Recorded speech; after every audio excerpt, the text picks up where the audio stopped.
Study IQ IAS, अब तैयारी हुई affordable. Earth has entered a new age. जी हां, साइंटिस्ट ने इंडियन एक्सप्रेस की अगर आपने हेडलाइन पढ़ी हो तो इसी तरीके का एक दावा किया है। समय एक बहुत ही गंभीर मुद्दा है। अगर आप हिंदू स्क्रिप्चर्स को देखते हो तो समय के बारे में जो यहां पे आपको रेफरेंसेस मिलते हैं, जो कल्प की थ्योरी है, ब्रह्म कल्प के बारे में बताया गया है। मनवांतरों के अंदर समय को अलग अलग युगों के अंदर में जैसे पिरोया गया है, जो कि शुरुआत जिसकी होती है सतयुग से, और उसके बाद आप देखते हो त्रेता, द्वापर और फाइनली कलयुग आता है। ये पूरी साइकिल चलती रहती है। इस तरीके से स्क्रिप्चर्स जो है वो हमें समय का रेफरेंस देते हैं। अलग अलग रिलीजन में इसी तरीके से टाइम के नोशन के बारे में हमें पता चलता है। पर अगर जियोलॉजी, अर्थ साइंस और साइंटिस्ट की माने तो जियोलॉजिकल टाइम स्केल एक ऐसी स्केल है जो हमको इवेंट वाइज क्या क्या चीजें हुई है फ्रॉम द बिगनिंग अर्थ की फॉर्मेशन, जो अब से लगभग जियोलॉजिस्ट की माने तो 4.6 बिलियन ईयर्स अगो पहले हो चुकी है, उसके बाद क्या प्राइमरी इवेंट्स आते रहे हैं। जैसे आप देखते हो रॉक का फॉर्मेशन एक इंपॉर्टेंट इवेंट रहा होगा। पहले जब आपको देखने को मिल रहा है मरीन लाइफ, मरीन इकोसिस्टम आया होगा, फिशेस आई होंगी, उसके बाद बाकी वर्टिब्रेट्स और बाकी सारे के सारे जितने भी एनिमल ग्रुप है, फ्लोरा फौना जिस तरीके से प्रोपेल किया होगा। इसी के अंदर में आपको जुरासिक ट्राइसिक पीरियड भी देखने को मिल जाता है, क्रिटेशियस एजेस देखने को मिल जाती है, जब डायनासोर्स आते हैं, और अलग अलग मास एक्सटेंशन जो कभी मीटियोरॉइड की वजह से, कभी किसी और क्लाइमेटिक फ्लक्चुएशन की वजह से, पूरा का पूरा एक, अगर आप हिंदू स्क्रिप्चर्स के हिसाब से बात करते हो तो एक प्रलय काल होता है, मास एक्सटेंशन होता है और सब कुछ मिट्टी में मिल जाता है और वापस से हर चीज का सृजन जो होता है, क्रिएशन जो है वो स्टार्ट होता है। तो जियोलॉजिकल टाइम स्केल का सबसे ऊपरी भाग जो है उसमें अगर आप जाते हो तो बिलीव किया जाता है कि प्लीस्टोसीन, जिसके ऊपर हमने रिसेंटली एक कवरेज भी की थी, एक रील भी उसके ऊपर बनाई हुई थी, जो कि आइस एज वाला समय होता था। यानी कि एक ऐसा समय जब धरती का अच्छा खासा जो हिस्सा है, जो सरफेस है, वो आइस की 3-3 किलोमीटर मोटी शीट से पूरी तरीके से कवर होता था। इसके बाद आप देखते हो कि होलोसीन का पीरियड आता है, आज से अराउंड 11 to 12,000 ईयर्स अगो पहले, जब क्लाइमेटिक कंडीशन जो है वो थोड़ी माइल्ड होती है। ये जो एक्सट्रीम्स फॉर्म हो रहे थे, जो कोल्डनेस थी, वो रिप्लेस होती है एक वार्मथ के साथ, है ना। ग्लेशियर का मेल्ट आप देखने को मिलता है और एक एग्रीकल्चर के लिए सूटेबल सिचुएशन वहां पे प्रोपेल करती है। ये सारी चीजें आप होलोसीन के अंदर, यानी जिसको हम रीसेंट इपॉक कहते हैं, उसके अंदर में पढ़ते हो। पर इंडियन एक्सप्रेस को अगर आप कवर करते हो, हिंदुस्तान टाइम्स को, द हिंदू को, किसी भी न्यूज़पेपर को अपनी यूपीएससी की जर्नी में कवर करते हो, तो एक आर्टिकल आजकल सुर्खियों में आपको देखने को मिल रहा है जो बता रहा है कि साइंटिस्ट ने, जियोलॉजिस्ट ने एक नई एपॉक को जन्म दिया है, जिसको कह रहे हैं वो एंथ्रोपोसीन, यानी कि मानव युग। तो कलयुग से ये मानव युग का सफर कैसा होता है, कैसा होने वाला है, इसमें क्या क्या चीजें उन्होंने बताई हैं, उनकी रिसर्चेस क्या कह रही है, दावों को हम देखेंगे, उसकी पुष्टि करेंगे, क्या वो सही है या नहीं है। उन सारी बातों को यहां पे हम कवर करने वाले हैं आज के इस वीडियो में। पर वहां पे जाने से पहले आपके लिए बहुत इंपॉर्टेंट है ये जानना कि सबसे पहले तो अगर आपको इस लेक्चर से संबंधित या यूपीएससी की प्रिपरेशन से संबंधित कोई भी फ्री मटेरियल चाहिए, क्विजेस में पार्टिसिपेट करना है और अपनी प्रिपरेशन को ट्रैक करना है, कई सारे इंटरेस्टिंग रोचक फैक्ट को टाइमली फ्री में पाना है, तो आप एंथ्रोपोलॉजी डिकोडेड करके ये जो हमारा टेलीग्राम का पोर्टल है, इस पे आप जुड़ सकते हो और सारे मटेरियल आपको फ्री में यहां पे मिल जाएंगे। अगर कोई बात कहनी है, कुछ पूछना है, कोई सलाह लेनी है, तो आप इंस्टाग्राम के हमारे हैंडल उत्कर्ष सिंह _हेयर पे हमसे संपर्क कर सकते हो। स्टडी IQ के किसी भी कोर्स, P2I हो, कोई ऑप्शनल हो, कहीं पे भी मैक्सिमम डिस्काउंट को अवेल करना है तो use this code US live, है ना। US लाइव नहीं, इसको हम अस लाइव बेसिकली कहते हैं, क्योंकि हमारे और आपके इंटरेक्शन से बनता है ये। और एक और महत्वपूर्ण सूचना, जो आप में से कुछ सीरियस लोग यहाँ पे जुड़े हुए हैं, जिनको सिर्फ ज्ञान नहीं चाहिए, साथ ही साथ तैयारी करके यूपीएससी में अच्छा स्कोर भी चाहिए, रैंक को अचीव करना है और उस एग्जामिनेशन में एक्सेल करना है जिसका लाखों लोग सपना देखते हैं, तो उनके लिए जरूरी खबर कि एंथ्रोपोलॉजिक, जो कि सबको पता है, इट इज अंडरस्टेटमेंट कहना कि जो नंबर 1 ऑप्शनल है ना, जिसके आसपास भी अक्सर हम लोग कहते हैं कि कोई भी दूसरा ऑप्शन नहीं आता है, क्योंकि आप रैंक्स इस तरह की देखते हो 2017, 18, 19, 20, अगेन 2022 में भी टॉप 10 में 4 रैंक है, 17 में भी टॉप 10 में 4 रैंक है।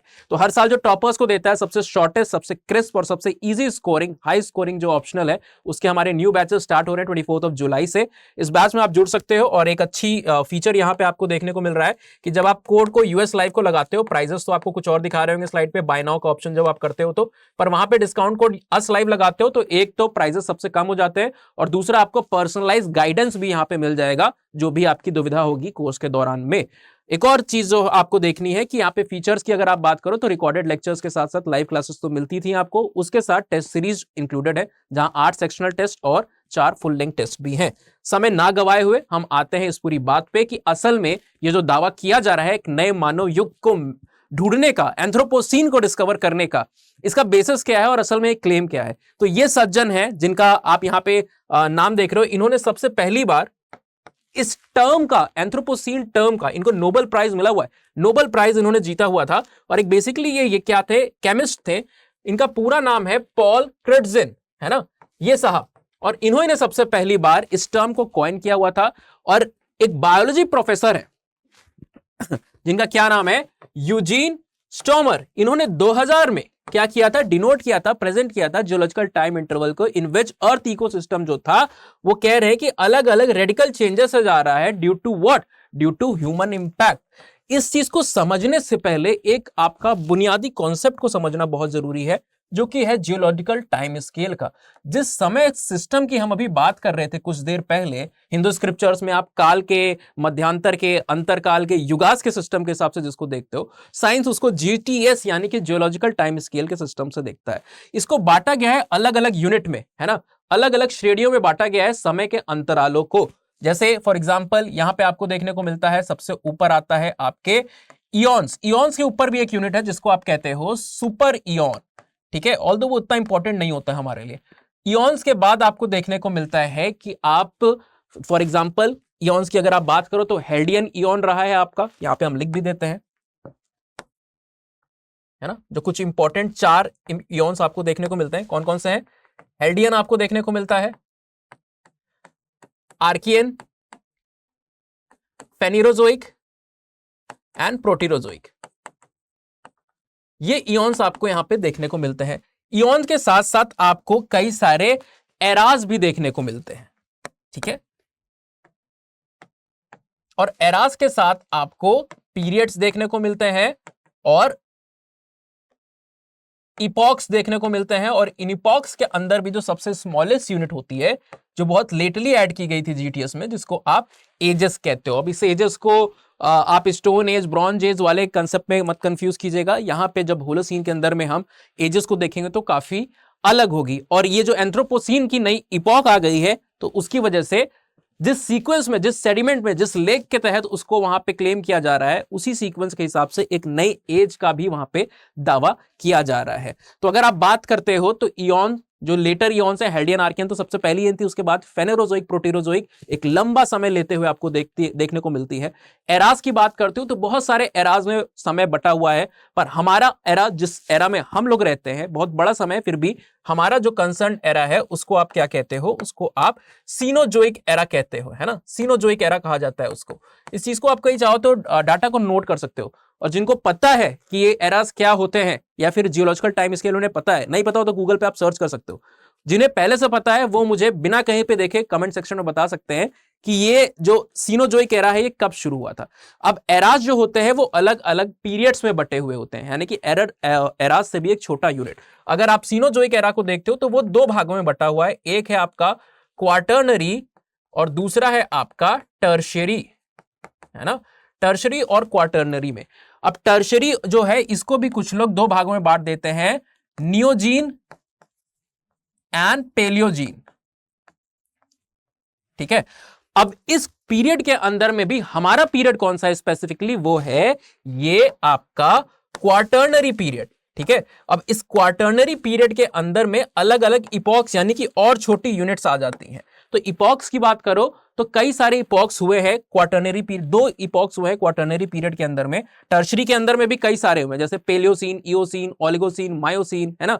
तो ये सारे आपको इपॉक्स टर्शरी के अंदर में देखने को मिलते हैं। पर हमारा कंसर्न क्या है, हम किस इपॉक में रहते हैं, we live in the quaternary epoch. और क्वार्टरनरी इपॉक में क्वार्टरनरी पीरियड में आपको 2 इपॉक्स देखने को मिलते हैं। वन इज दी प्लीस्टोसीन, ठीक है, जो आइस एज वाला टाइम पीरियड था, याद कीजिए, है ना, बर्फ की बड़ी बड़ी चादरों से ढका हुआ है।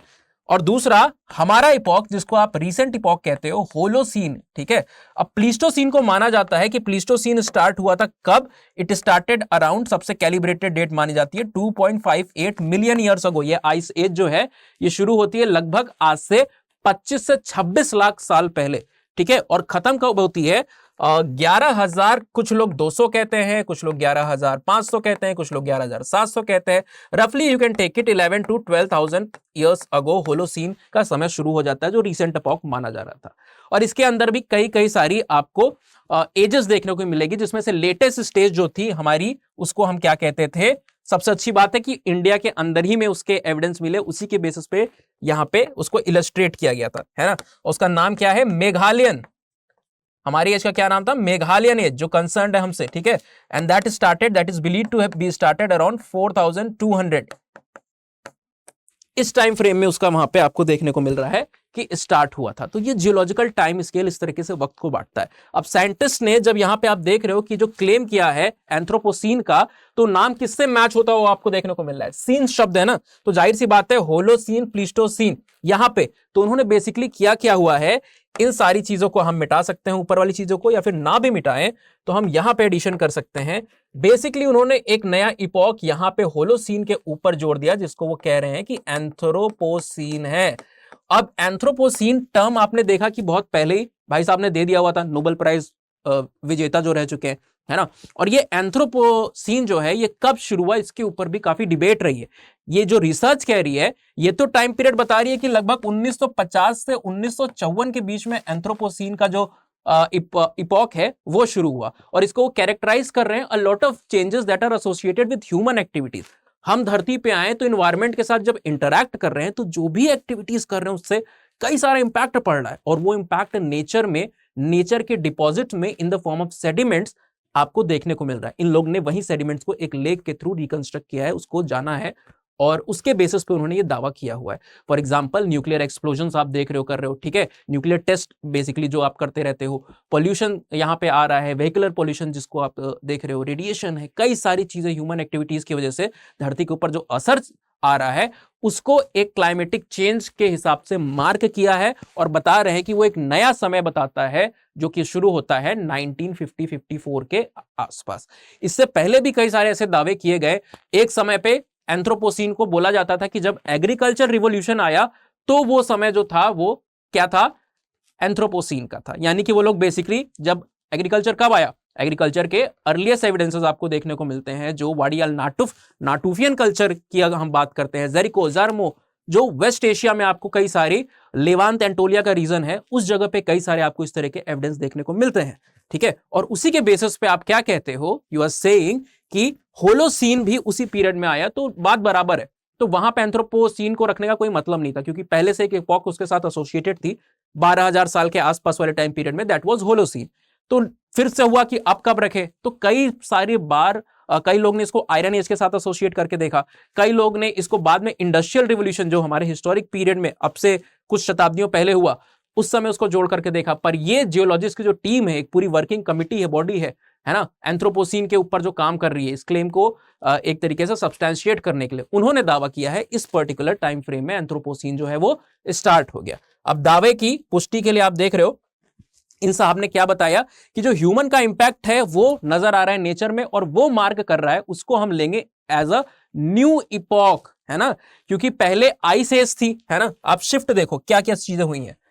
आइस एज जब थी आपकी, तो आइस एज के क्लाइमेटिक कंडीशन अपने आप में बहुत ही अलग है, तो उसको आप प्लीस्टोसीन कह रहे थे। जब एक वार्मर पीरियड आया, है ना, मोर कंड्यूसिव पीरियड आया, ग्लेशियर्स मेल्ट हुए, वेजिटेशन का कवर जो है, वेजिटेशन का कवर बहुत ही ज्यादा इंटेंसिफाई हो गया, फ्लोरा फौना बहुत ही ज्यादा बढ़ गया, ह्यूमन के सेटलमेंट, फूड प्रोडक्शन के लिए एक अच्छा मौका, सुनहरा मौका आ गया। तो उस चीज को आप जोड़ करके देखते हो किसके साथ नई क्लाइमेटिक कंडीशन थी, तो उसको वहां पे होलोसीन नाम दे दिया गया। अब इनका कहना है कि human activities and lot of other things have resulted into a completely new environment, जो कि ये कह रहे हैं कि that is characterized by what things. यहां पे एसिडिफिकेशन जो आप देख रहे हो, ओशियंस का एसिडिफिकेशन हो रहा है, किसकी वजह से? ह्यूमन एक्टिविटीज की वजह से। मास स्केल का सॉइल इरोजन आपको देखने को मिल रहा है, global warming, sea level change, heat waves, deterioration of the biosphere, इन सारी चीजों को ये कैरेक्टराइज कर रहे हैं किससे? Start of a new epoch which is called as Anthropocene, and they are using the term which was earlier given by him. ठीक है, तो ये टर्म नया नहीं है, बहुत पुराना है, पर ये जो रिसर्च है, जो ये क्लेम है, ये अभी ताजा ताजा आपको देखने को मिल रहा है। इसके ऊपर पास्ट में भी कई बार बात हो गई है। तो अब जियोलॉजिस्ट ने बेसिकली ऐसा क्या ढूंढ लिया, क्या इन्होंने फाइंड किया जिसके बेसिस पे दावा किया जा रहा है।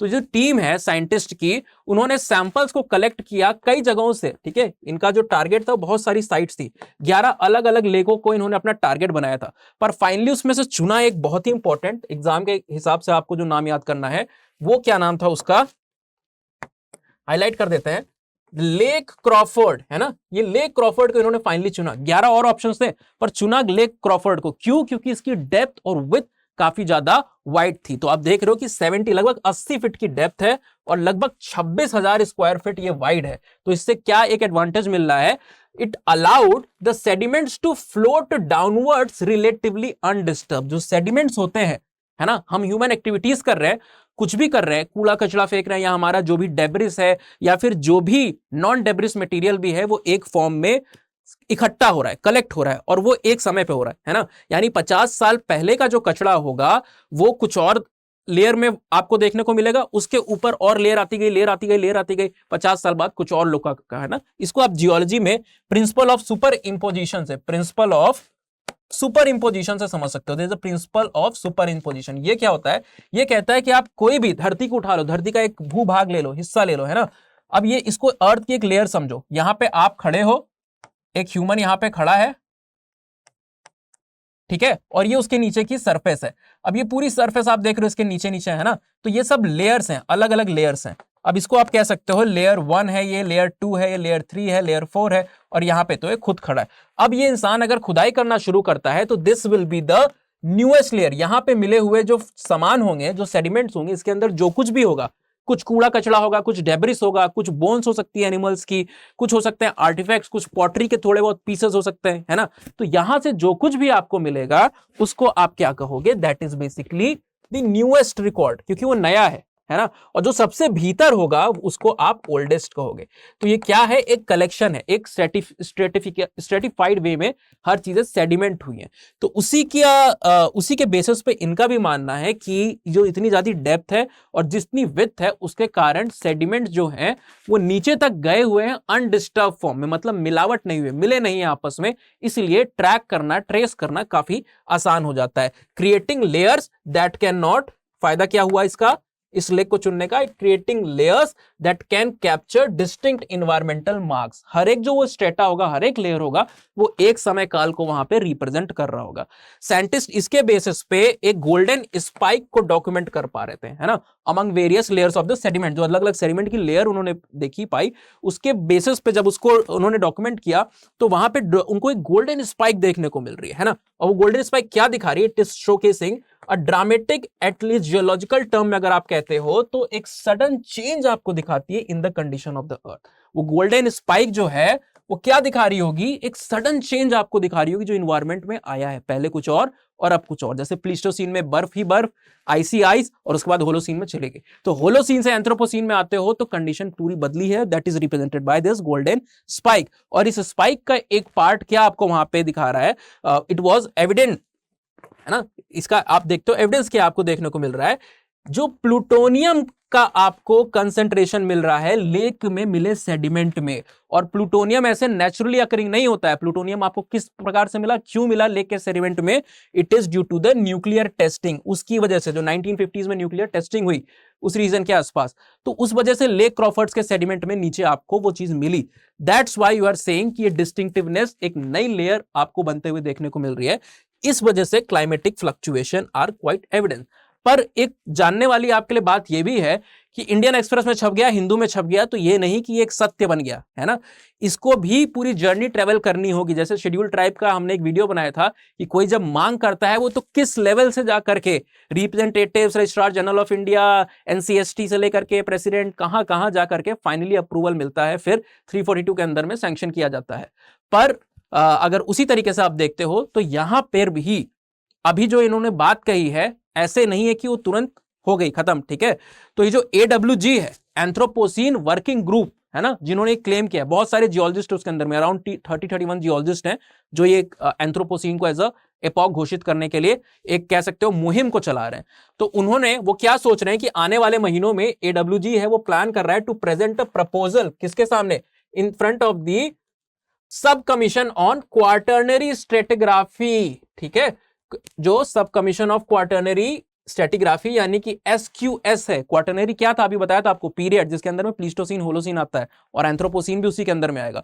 तो उसका एक कमीशन है, उसके सामने ये प्रस्ताव रखने वाले हैं AWG यानी कि एंथ्रोपोसीन वर्किंग ग्रुप, जो कि कंस्टिट्यूएंट बॉडी है ना, a constituent body of the international commission on stratigraphy. ICS जो है उसकी जो ये सारी स्ट्रेटिग्राफी होती है उसकी कंस्टिट्यूएंट बॉडी आपको देखने को मिल रही है।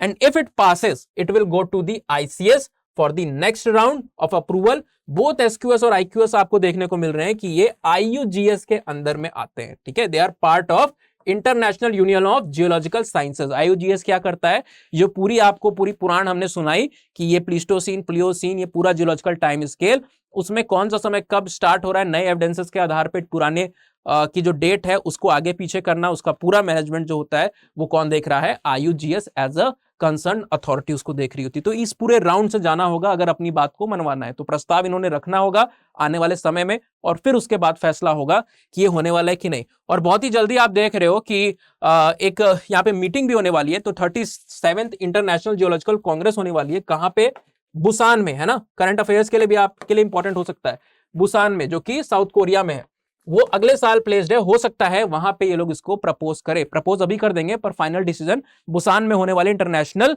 जियोलॉजिकल कांग्रेस में होगा। ठीक है, तो इससे आपको क्या पता चलता है, एक एंथ्रोपोसीन का तो क्लेम है ही, पर एंथ्रोपोसीन एज एन एपॉक नया आ गया तो उससे जुड़ा हुआ उसके साथ साथ एक न्यू एज भी आएगा। और उस न्यू एज का क्या नाम होगा, it will be named as Crawfordian, है ना। जो लेक का नाम है उसके नाम पे, जहां से वो सेडिमेंट्स को कलेक्ट किया गया जिस लेक के पास से, उसी के नाम पे यहां पे दे दिया जाएगा एक न्यू एज का नाम जो होगा क्रॉफोर्डियन। जैसे हमने बताया मेघालय में जो वहां पे केव के डिपॉजिट से आपको एक क्लैरिटी मिली थी 4200 साल पहले, आपने कहा कि एक न्यू एज स्टार्ट हुई थी जिसको आप क्या कह रहे थे, मेघालयन एज कह रहे थे ना। तो माना जाएगा कि वो मेघालयन एज का खात्मा हो गया और एक न्यू एज बिगिन हुई है जिसका नाम है क्रॉफोर्डियन। ठीक है, सो यहां पे आप देख रहे हो कि ये एजेस भी बहुत सारी है ना। सबसे पहले आप देख रहे हो कि एक ग्रीनलैंडियन एज थी जो अर्ली होलोसीन की एज आपको देखने को मिल रही है। सडन वार्मिंग अराउंड 11,700 ईयर्स पहले जो हो रहा था उसको वहां पर रिप्रेजेंट कर रही थी। उसके बाद आप देख रहे हो कि एक नॉर्थ ग्रिपियन है, फिर मेघालयन है जो लेट होलोसीन की सबसे लास्ट मानी जाती है, लगभग 4200 साल पहले शुरू हुई थी। तो इस तरीके से टाइम जाता रहता है। अब इसको मानने से ना मानने से फर्क क्या पड़ने वाला है, इसका इंप्लीकेशन क्या है। हमारी जो अंडरस्टैंडिंग होती है पास्ट की, जो हम चेंजेस को रिकॉर्ड करते हैं उसको हम लेयर वाइज में करते हैं। ठीक है, तो कोई भी स्ट्रेटा किस समय में आ रहा है, किस एपॉक के अंदर में है, किस टाइम पीरियड के अंदर में है, उसके साथ एक इन्वायरमेंटल कंडीशन जुड़ी हुई होती है। और वो इन्वायरमेंटल कंडीशन जो होती है वो एक तरीके से कल्चरल इंपैक्ट को भी ले आती है, दर्शाती है। आपने देखा कि जब होलोसीन आया, क्लाइमेटिक शिफ्ट हुआ, इन्वायरमेंटल शिफ्ट हुआ, तो नई चीजें वहां पे जुड़ के आई। एग्रीकल्चर रिवॉल्यूशन हुआ, बढ़िया तरीके की पॉटरी बनने लगी, लोग पहले नोमैडिक थे, हंटर गैदरर्स थे, सेटल्ड हो गए, एग्रीकल्चर को करने लगे।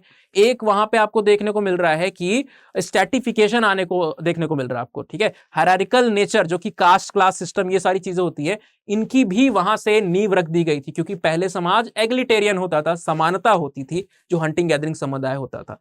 तो ये चेंजेस जो होते हैं वो रिप्रेजेंट करते हैं, एसोसिएटेड होते हैं कल्चरल चेंजेस के साथ, जिसकी हम एंथ्रोपोलॉजिस्ट बात कर रहे थे। अभी तक तो बात जियोलॉजिस्ट की थी, पर हमारे लिए ये सडन चेंजेस जो होते हैं, रिमार्केबल चेंजेस होते हैं, they are associated with cultural change.